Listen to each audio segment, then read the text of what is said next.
Hey guys, welcome back to SCG Collects. I'm Annie. Welcome back, guys.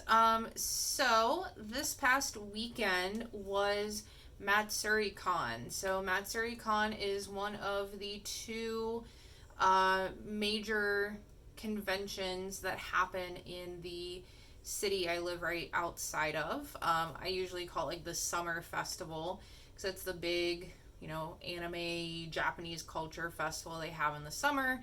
The other one usually happens in the winter. So this was Matsuricon's first time back since all the COVID stuff. So very, very exciting to be back. I've been going to this one for a few years now, obviously not during COVID.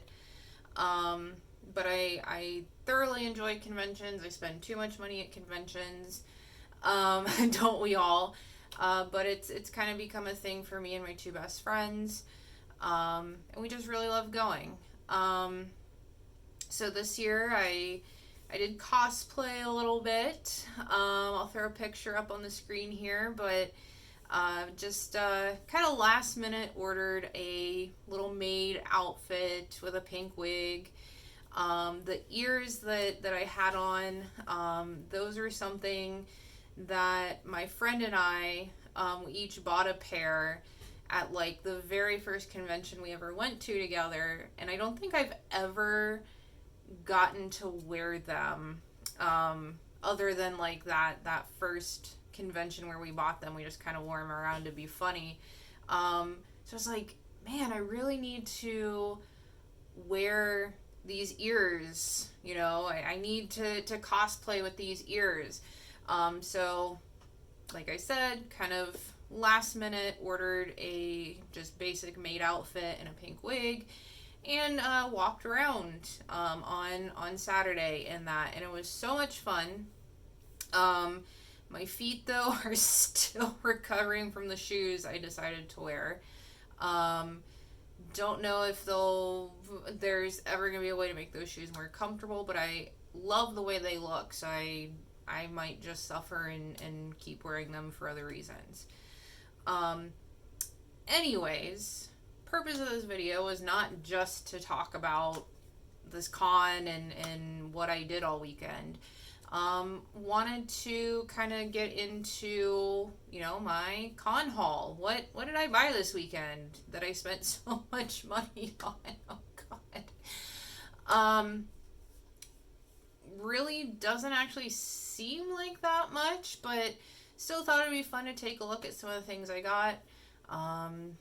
Got some, I guess what you would say, like the mass-produced stuff, the official stuff. Bought some, small artist stuff, all kinds of things. Not really on the figure side of things, only one figure. And that's actually something I want to talk about it at the end of the video, but we'll get to that. So anyways, let's go ahead and get into my Matsuricon haul.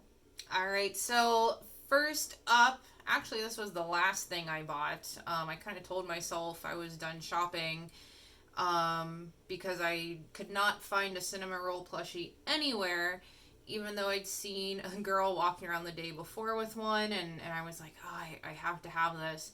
Thought I couldn't find one, and then like last booth I looked in, there they were. So I broke my rule and I went ahead and bought it, even though I told myself I was done shopping.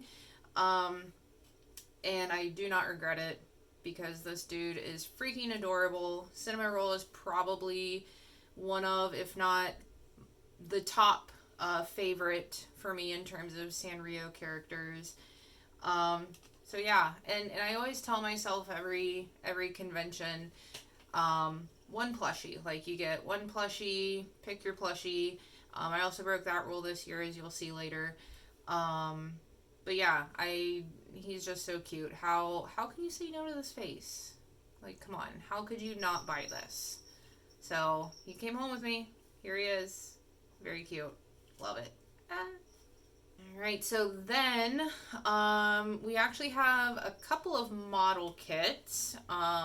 This is kind of another thing I love to buy at conventions. Although now that I have been introduced to the world of, like, online Japanese stores like Omamori and you know, Hobby Link Japan I think sells them. Part of me is like, maybe I should be ordering them from there. Maybe they're cheaper. But I still went ahead and bought a couple.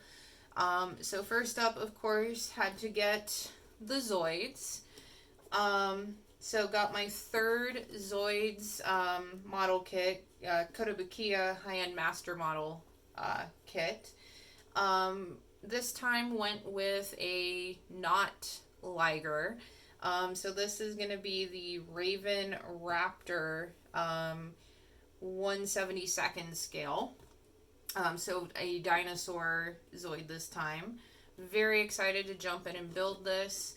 I haven't even opened the box yet to see like how many pieces there are and things like that. The box being this small and the fact that it was significantly cheaper than what I've paid for the two Zoid models leads me to believe that this one's going to be smaller and therefore maybe a little bit quicker to put together, but we'll have to see. I'm also interested, as I've talked about in some of my previous videos, my Ligers, but very much the Shield Liger, they feel really fragile and I'm afraid to move them, and like my Shield Liger has exploded, and that was a previous video that I did of trying to repair him.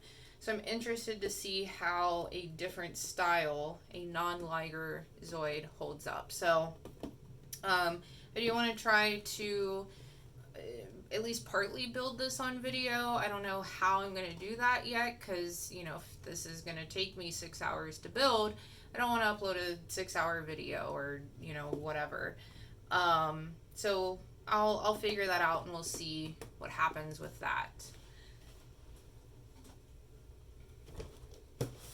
I also picked up my first Hexagear model kit. This is the 1/24th scale kit of Weird Tales. I feel like I talked about this actually probably on Kotobukiya's summer announcements. I think it was in that video. I thought they had just announced this one, but it was at the convention for sale. So I don't know if it was released that quickly, if this is an older model, if the one that was on the summer announcements was like a different color version. I don't know. But I remember seeing that general design, the Weird Tales design, on the Kotobukiya summer announcement page a couple months ago. So when I found it at the convention, I was very excited. As I said, this is my first Hexagear one. I'm not even really sure what Hexagear is. What kind of franchise is it? Is it just models? Is there some kind of anime or tie-in or whatever? So I'm excited to build this one too. This box is larger. This is more comparable to the size of the boxes that my Ligers came in. And it's also a 1/24th scale.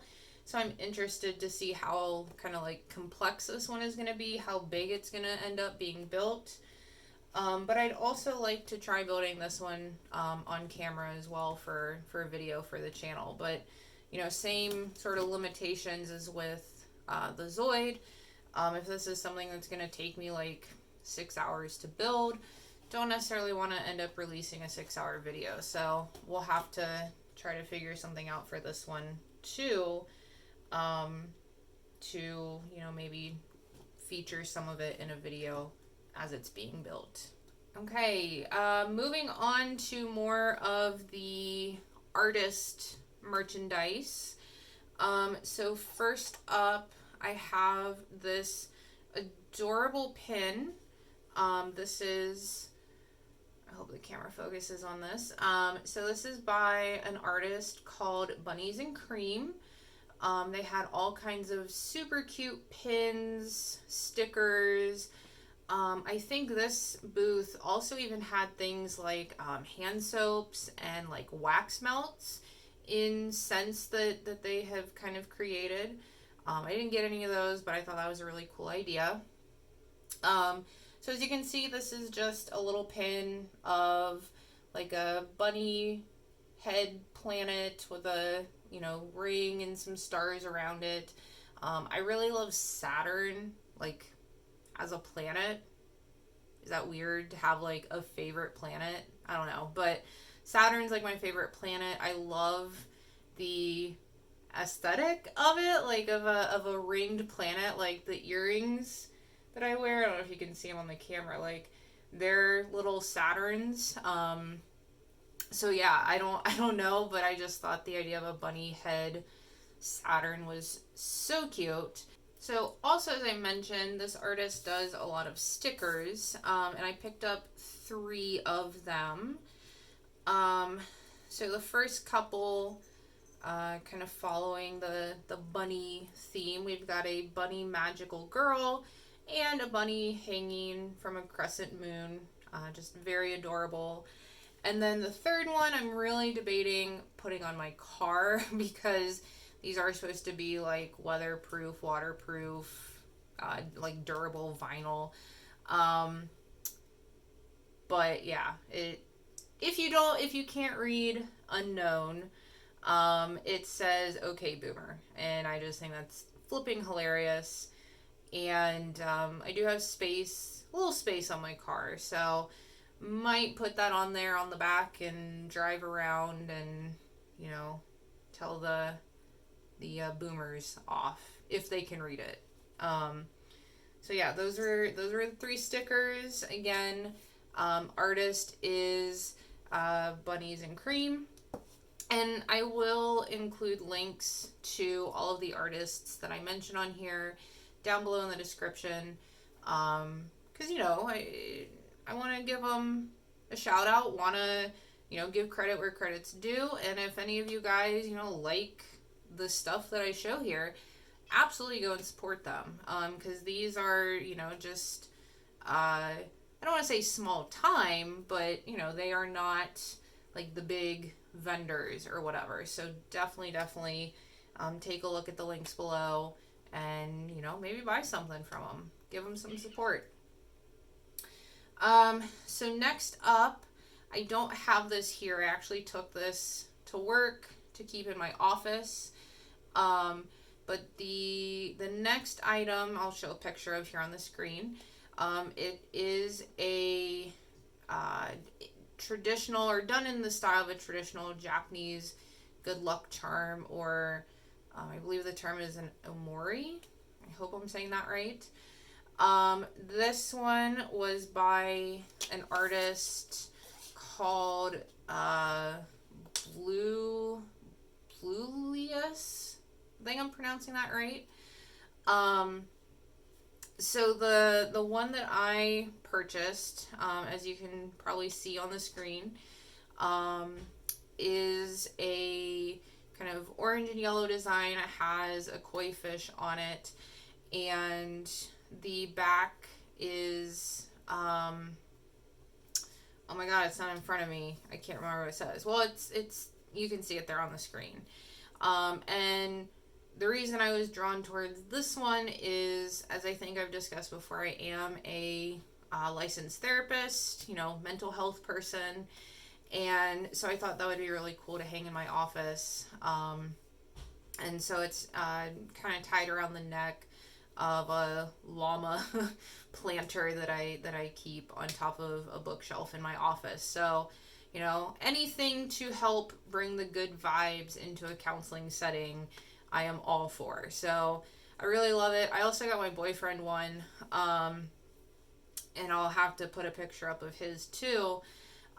He just recently finished school for cybersecurity, and this artist had a good luck charm design specifically for technology security, and I thought that was just so fitting, and kind of random, because a lot of the other charms were, sort of the general good luck charm type things of success and good health and those types of things, but there was this like technology safety or technology security, which I thought was just like perfect for him. So yeah, very cute little good luck charms if you're looking for any kind of luck or good health or anything like that, definitely check out this artist and, maybe order one for yourself.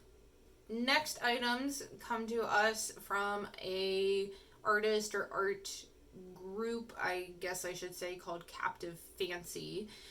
So this is actually a kind of like family. I believe it's like a grandmother and a daughter and one or two granddaughters who kind of create these pieces all together. So like one does stained glass, I think one does like maybe clay, maybe resin, sewing. They each kind of have their own pieces that they make, and then they all sell under this name Captive Fancy.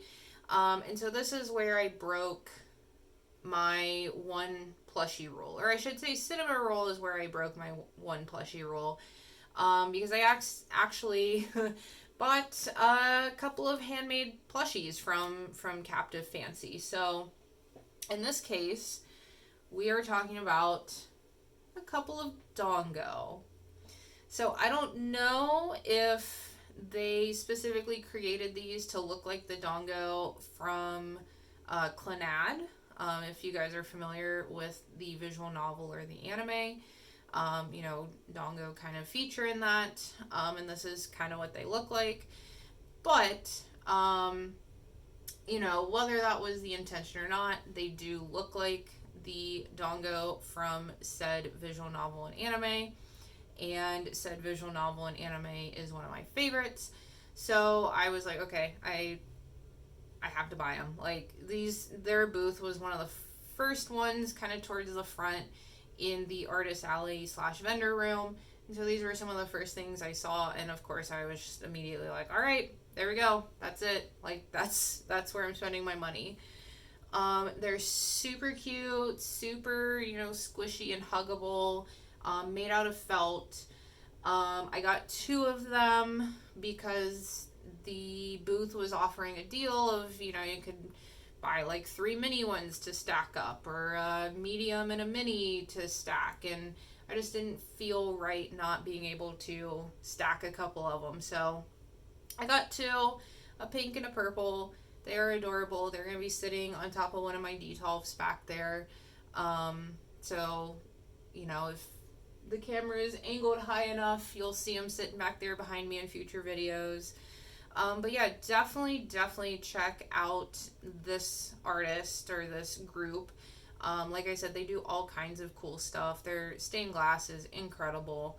And yeah, just check them out, or, at least get yourself some Dango, because everybody deserves plushy Dango.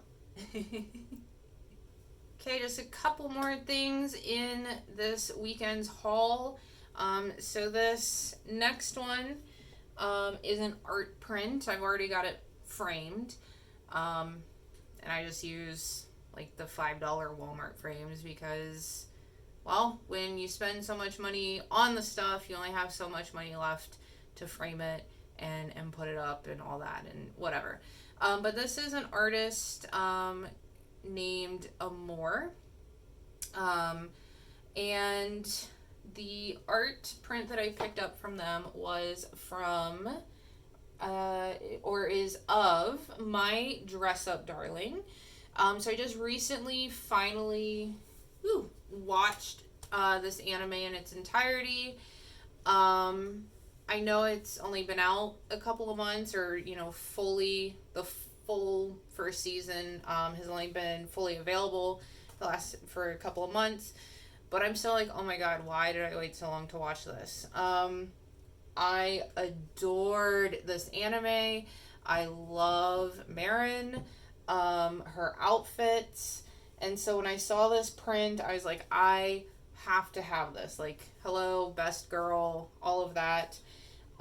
So as you can see, it is her and the cosplays she does in the show.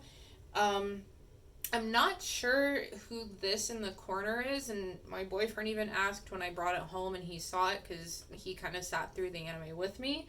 And he's like, who is that? And I said, I don't know.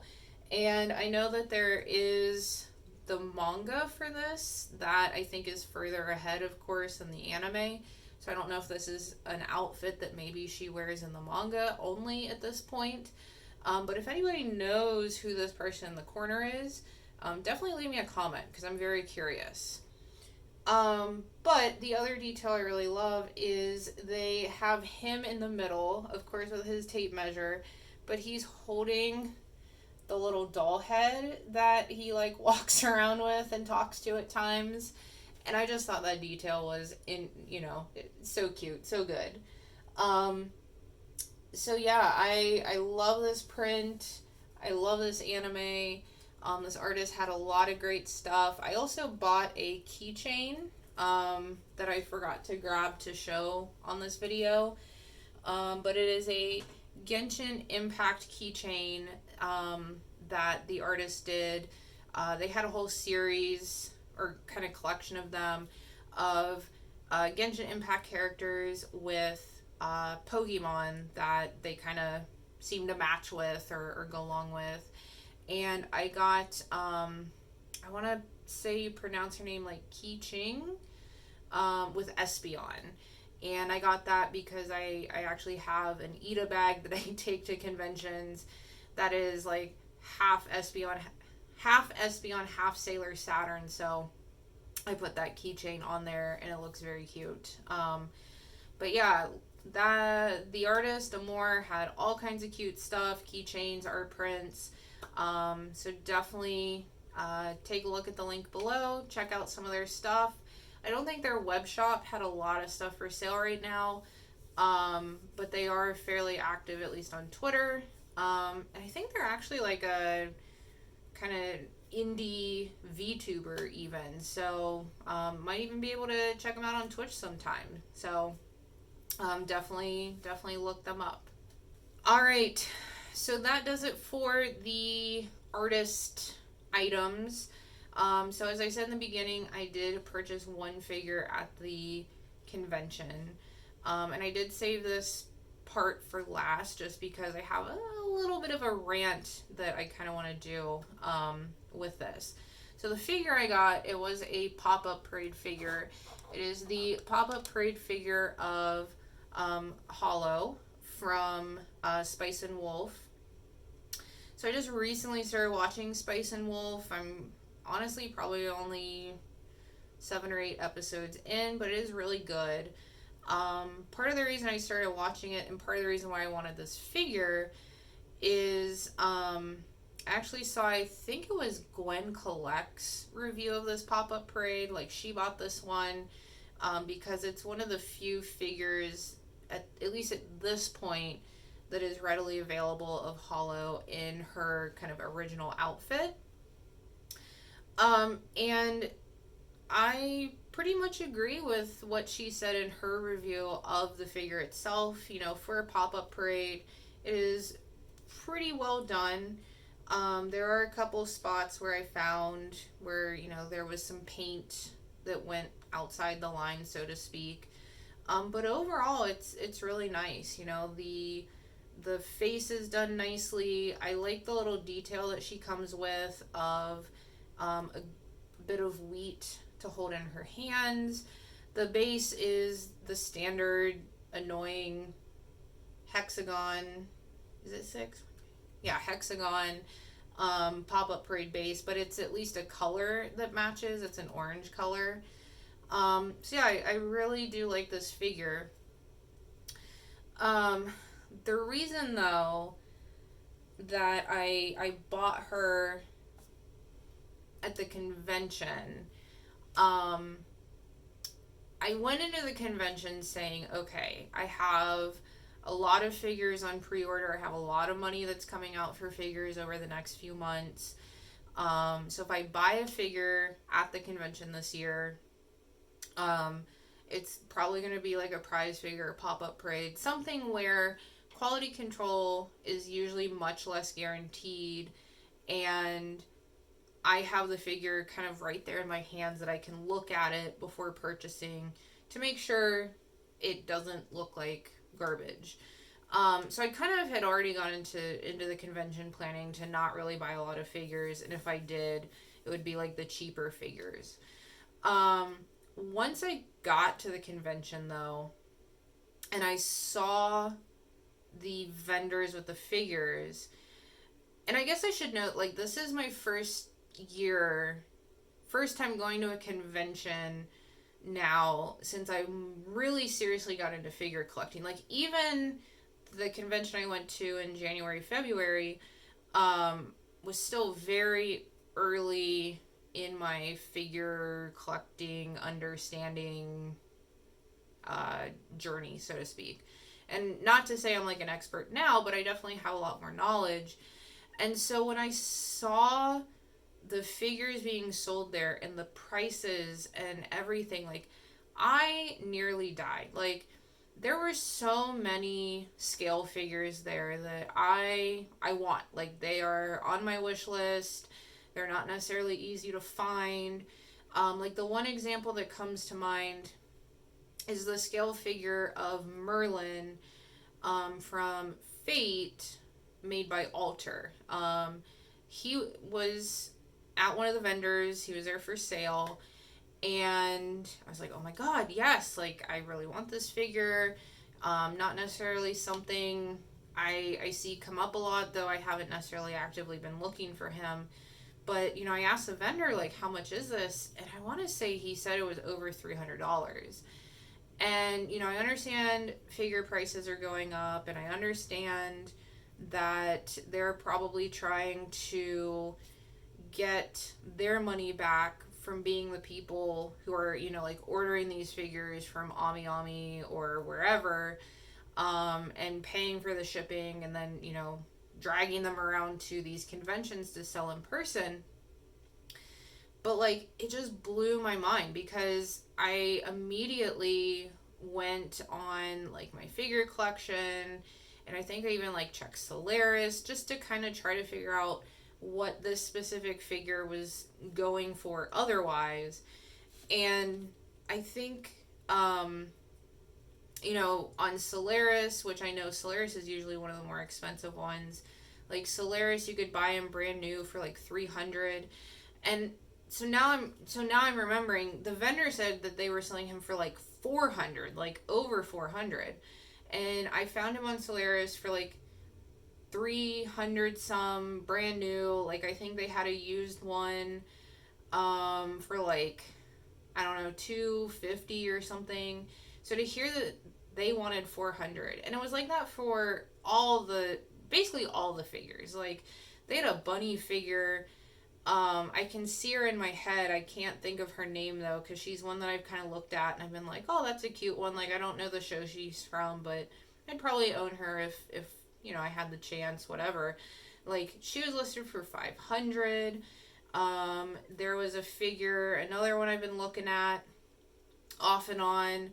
I think I just recently saw for as cheap online is like $150 or $200. She was being sold for $400. Like, it was just crazy. And even this Holo figure that I bought, like, I'm fairly certain I way overpaid. Like, I think altogether with tax, I paid like $80 for her, which is kind of painful.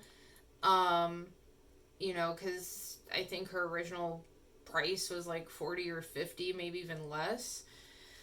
But, you know, I told myself, I want to figure at the convention. I'll just bite the bullet and do it, because if I factor in shipping and everything, she'd probably be close to the same. But I don't know, you guys. Like, up until this point, I haven't thought much about the figure prices. Like, I've basically started collecting right as these prices are going up, so I don't really have the experience of like, oh, well, you know, 7 scale figures used to be $100 and now they're $200, or, you know, a lot of these things that I see people talking about online.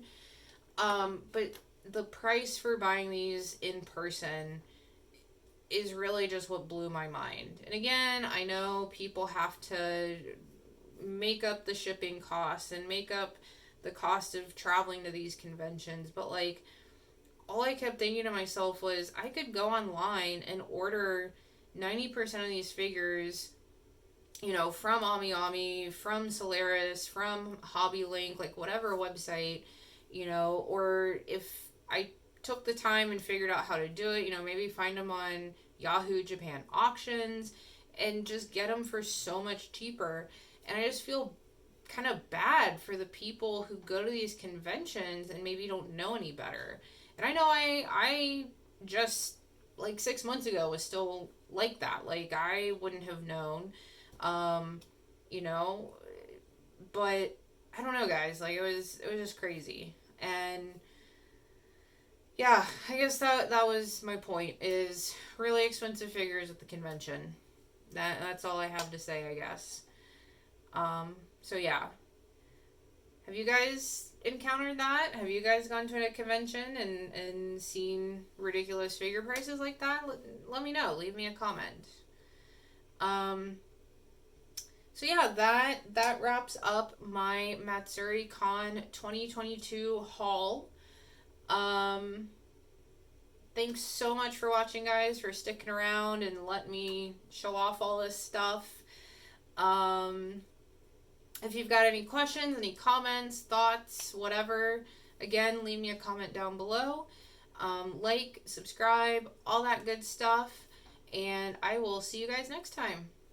Bye.